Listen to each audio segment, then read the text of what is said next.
In this video, we are going to see the quick and easy use of this quick access toolbar that you find on the top left hand corner.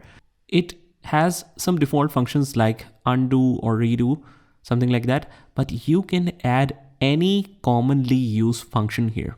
So what this does is this will add a little icon here and it can save you a lot of time, especially if you have to find it from the menus. So let's go to the view tab and see an example of it. Let's say that the reminders window. I regularly check this reminders window for the current meeting schedules and so on. So what you can do is just right click on this and click on add to quick access toolbar. What this will do is this will add a little icon here. And now we don't have to switch to this menu and access that. Rather, we can simply click on this to access this.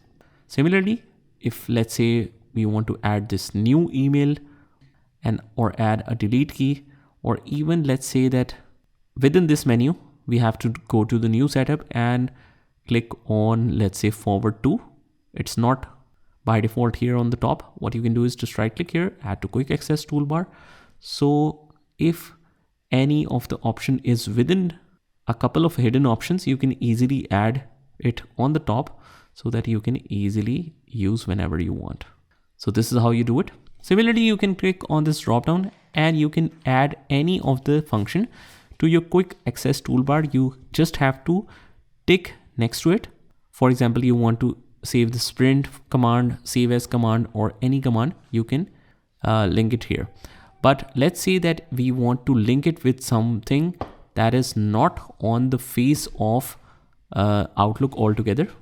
It's under more commands. So what you can do is just click on more commands and you will find all popular commands. Let's switch it to all commands and we can see that we have a lot of this. What we will do is we can add this to the list of it. For example, group by box, whatever the function is, let's click on add and click OK. So it might not be on the complete Outlook menus, but it is here that we can easily access. So similarly, let's say that we want to design a form.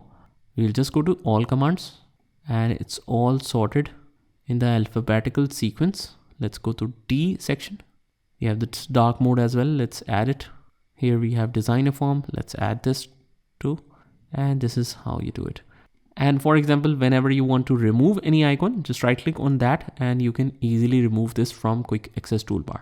So that's how you can have a productive use of this little function of quick access toolbar. Just try this by yourself and I will see you in the next one.